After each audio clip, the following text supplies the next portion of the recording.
네, 성도님들, 인과율이라는 것은요, 원인과 결과의 법칙을 일컬어서 하는 말입니다. 원인 없는 결과가 있을 수 없고 모든 결과에는 원인이 존재한다라는 것입니다. 이걸 가리켜 우리가 이제 인과율이라고 하죠. 그런데 성도님들, 이 세상에 존재하는 대부분의 종교는 사실 인과율의 기초 위에서 그 가르침이 이루어지고 있습니다. 아마 가장 대표적인 종교가 불교일 겁니다. 불교의 인연 사상이나 윤회 사상은 인과율과 아주 깊은 관계가 있습니다. 옷깃만 스치는 인연도 우연이 아니고 어떻게 살았는지에 대한 공로로 사후의 평가를 받게 된다라는 것이죠. 그렇다면 우리 이제 기독교는 어떻습니까? 오늘 본문인 창세기 29장 말씀에는 야곱의 결혼 사건이 나옵니다. 이게 참 희한한 결혼 사건인데요. 이 결혼 사건을 통해서 야곱의 인생 가운데 나타나는 인과율의 두 가지 특성을 알아보려고 합니다. 소위 인과율의 보편성과 초월성입니다. 먼저 인과율의 보편성입니다. 어려운 이야기 같지만 성경에서 인과율 이야기할 때 가장 대표적인 것이 갈라디아서 6장 7절 말씀이죠. 심는 대로 거둔다 라는 겁니다. 또 뭐 행한 대로 갚으신다라는 말씀은 시편에도 잠언에도 오바댜에도 예레미야에도 에스겔에도 마태복음에도 로마서에도 하여튼 너무너무 많이 나옵니다. 이 인과율에 관한 이야기가요. 실제로 우리의 삶 속에서도 많이 심으면 많이 거두고 적게 심으면 적게 거두고 안 심으면 안 거두고 이런 인과율이 보편적으로 적용되는 모습을 많이 볼 수 있습니다. 공부 열심히 하는 사람 좋은 성적 받고 밥 많이 먹는 사람 살찌는 겁니다. 이게 당연한 거 아닙니까? 야곱은 하나님의 사람이었지만 그의 일생에서 가장 잘못한 것이 무엇입니까? 바로 정직하지 못했다는 겁니다. 속임수를 사용한 것입니다. 야곱이 지금 왜 외삼촌 라반의 집에 있습니까? 속임수로 형의 축복을 도적질하고 도망친 겁니다. 그런데 이 외삼촌 라반의 집에 왔더니 라반에게 두 딸이 있는 겁니다. 레아라는 언니는 시력이 안 좋은 반면 라헬이라는 동생은 굉장히 아리따웠다고 합니다. 그러니 자연히 야곱은 라헬을 사랑하게 된 거죠. 그래서 야곱은 이 라헬을 얻기 위해서 외삼촌 라반의 요구에 따라서 7년 동안 외삼촌을 위해서 봉사했습니다. 무급으로. 그래서 본문 20절 말씀에 보면 7년을 며칠같이 여겼다라고 합니다. 사랑하는 여인을 얻기 위한 7년, 며칠밖에 안 됐다라고 하지 않습니까? 드디어 7년이 지나고 결혼식이 치러졌습니다. 이게 중동 지방에는요, 날씨 더워서 저도 가보니까 그렇더라고요. 결혼식이 주로 밤에 다 치러집니다. 그 밤에 결혼식을 치르고 일어나 보니 자기 옆에 아침에 누가 있습니까? 라헬이 아니라 레아가 누워 있는 겁니다. 이 기막힌 상황에서 야곱이 이런 말을 합니다. 본문 25절 말씀이죠. 야곱이 아침에 보니 레아라 라반에게 이르되 외삼촌이 어찌하여 내게 이같이 행하셨나이까? 내가 라헬을 위하여 외삼촌을 섬기지 아니하였나이까? 외삼촌이 나를 속이심은 어찌 됨이니까? 야곱이 어떤 말을 합니까? 나를 속이심이 어찌 됨이니까? 사실 이 말은 야곱이 할 말이 아니죠. 왜냐하면 자기도 형을 속이고 아버지를 속이고 그곳으로 도망쳐온 것입니다. 그러니까 자기 생애에 자기가 한 그대로 지금 돌려받게 되었다는 것입니다. 속이는 자가 드디어 속임을 당하게 된 것입니다.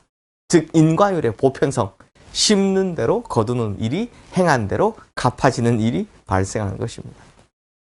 그런데 성도님들, 오늘 본문의 마지막에는 이런 인과율을 초월하는 사건을 이야기하고 있습니다. 야곱은 결국 14년을 일해서 레아와 라헬 모두를 아내로 맞이하게 되는데요. 이상하게도 레아는 자식을 쑥쑥 낳는데 반면 라헬은 자식을 얻지 못하더라는 겁니다. 야곱도 힘들었을 거고 라헬도 뭐 더 힘들었을 겁니다. 그런데 어느 날 기적이 일어납니다. 다음 장인 창세기 30장 22절 말씀에 보면 드디어 하나님께서 라헬의 태를 열어주셨다고 합니다. 별별 약을 다 먹고 무슨 방법을 써도 소용없더니 기적이 일어난 것입니다. 사랑하는 성도님들, 기적이라는 것은요, 인과율에 얽매이는 것이 아닙니다. 기적은 일반적인 것들을 초월하는 결과죠. 즉 초월적인 존재이신 하나님께서 하시는 일, 이것이 기적입니다. 그렇게 이 인과율을 초월한 기적이 어떻게 진행됩니까? 라헬을 통해 얻은 아들 바로 요셉은요, 구속사적으로 매우 중요한 역할을 하게 된다라는 겁니다. 그러므로 요셉은 하나님의 긴 역사 속에서 반드시 태어나야만 하는 인물이었던 것입니다. 즉 하나님의 뜻하신 이 구원의 역사를 전개하기 위해서 하나님께서 아이를 낳을 수 없었던 이 여인의 태를 만지셔서 기적적으로 역사하시어 아들을 낳게 하신 것입니다. 할 수 없는데 이루어진 사건, 자격이 없는데 베풀어진 사랑, 이것이 바로 은혜라는 것입니다. 그러므로 성도님들, 은혜가 바로 인과율을 초월하는 것입니다. 자격이 없음에도 불구하고, 당연히 누릴 수 없음에도 불구하고 하나님께서 베풀어 주신 사랑을 통해 받는 기적을 가리켜 은혜라고 하는 것입니다. 사랑하는 성도님들, 다른 종교가 말하는 인과율로 치면 우리는 모두 다 죄로 인해 저주를 받아 죽었어야 할 존재입니다. 율법의 인과율로 쳐도 당연지사 우리는 다 진노와 저주의 대상이 되어 불덩어리에 떨어져야 할 존재입니다. 그런데 하나님께서 은혜를 베푸심으로 인과율을 초월한 구원의 대상이 된 것입니다. 그래서 에베소서 2장 8절에서 9절 말씀 이렇게 말씀하죠. 너희는 그 은혜에 의하여 믿음으로 말미암아 구원을 받았으니 이것은 너희에게서 난 것이 아니요 하나님의 선물이라. 행위에서 난 것이 아니니 이는 누구든지 자랑하지 못하게 함이라. 그러므로 이 엄청난 은혜, 이 은혜를 다시 한번 생각하는 오늘 하루가 되기를 바랍니다. 죽을 수밖에 없는 죄인 버리지 않으시고 다시 살리기 위해 십자가의 은혜를 베푸신 기적과 같은 구원을 이루신 하나님께 다시 한번 감사하는 하루가 되기를 주님의 이름으로 축원합니다. 기도하겠습니다. 하나님 아버지, 하나님의 율법에 의하면 우리는 다 죽어야 할 존재입니다. 죄로 인해 저주받아 정말 하나님 다시는 올라오지 못할 그런 구덩이에 던져졌어야 할 운명이 바로 우리에게 있죠. 그러나 주님께서 우리에게 공짜로 은혜를 베푸심으로, 거저 은혜를 베푸심으로 하나님 우리가 구원을 얻게 되었습니다. 그걸 주시기 위해 주님께서는 십자가에 달려 돌아가시는 그 아픔을 겪으셨죠. 그러면서 우리에게는 이걸 거저 가져가라 하십니다.